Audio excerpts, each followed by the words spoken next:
What is going on, everybody?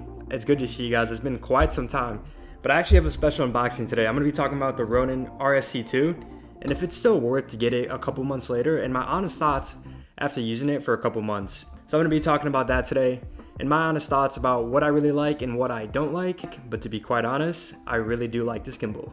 Alright guys, so the first thing I want to talk about is the external features and all the functionality and things that I really like that make it easier to use this gimbal. So for the first things, what I really notice about this is that it's so much easier to balance.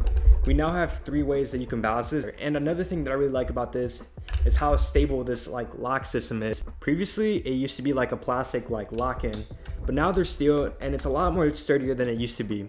I also trust this a lot more to be my backpack and not to worry about anything going wrong. Another really great feature that I really like now would have to be the display. And the reason is because previously there was no display and most everything that you had to do between the settings would have to be done in your phone. And I honestly didn't really quite like that because I've even had situations where my phone will die and it's quite literally impossible to change the settings.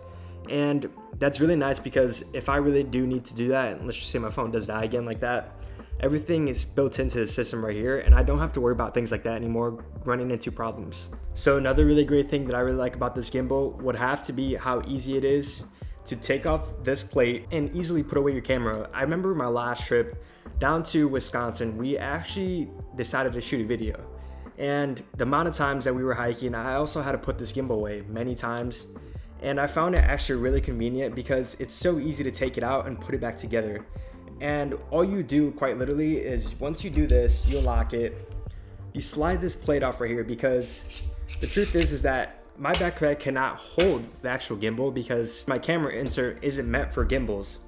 So what I had to do most of the time is I would have to take out this plate right here and then just have the body itself, correct? Then what you do is you quite literally just fold this down, unlock it, get all the way, fold it just like that. And then I would just take off this and then store this compartment right here in my bag. And it's so much easier like that.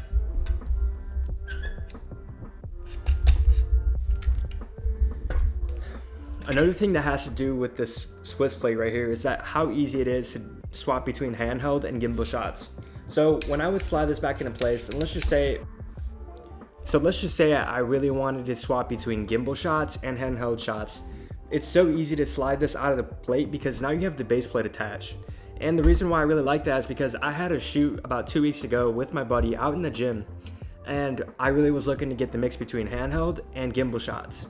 But with the previous gimbal, you know that without the locking system and all things just like that, it's a pain to put it back together and take it apart. So what made this one really easy is that I can now switch between handheld and gimbal shots no problem. And even if I wanted to use my tripod, I still have that plate on there that's just compatible with my tripod. And I can always go back and forth between the two. So I really like that. Okay, so I'm actually going to be showing you how easy it is to take this apart. Right now the gimbal is on, but I'm going to turn it off really fast. Once you do that, you quite literally just unlock it just like that. Slide it, press the lock. So now you have it off, lock it in place on all 3 axes, and you're done. One last thing that I really want to talk about, that would have to be the portrait mode. And the reason why I really like that is because the portrait mode is so useful for social media nowadays. I know platforms like TikTok and other platforms like Instagram are slowly moving towards more vertical video. And this will save you a ton of hassle and not even having to worry about cropping it in during post-production because with the ease of portrait mode, your video will already be in the proper ratio. The last thing I want to mention is the stability. This gimbal is a really great gimbal for the price, and what's really awesome is that I used to have the Ronin SC, and my problem was that my Sony a6500 could never balance on it. And the reason is because when I put the 24-70 on it, way too front heavy, and I was so bummed out because I never got to use it, so I ended up selling it, waited a little bit, and just in time this came out. And I was super happy with this because I don't have a problem balancing my gimbal anymore.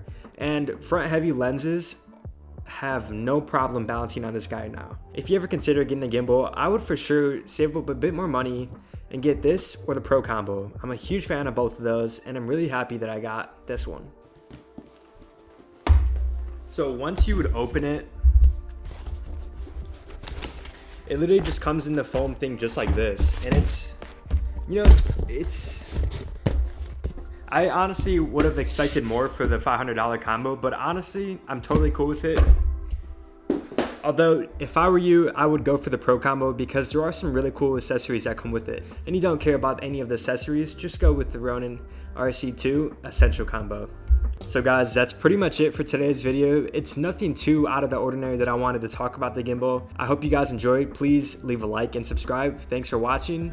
See you guys next time.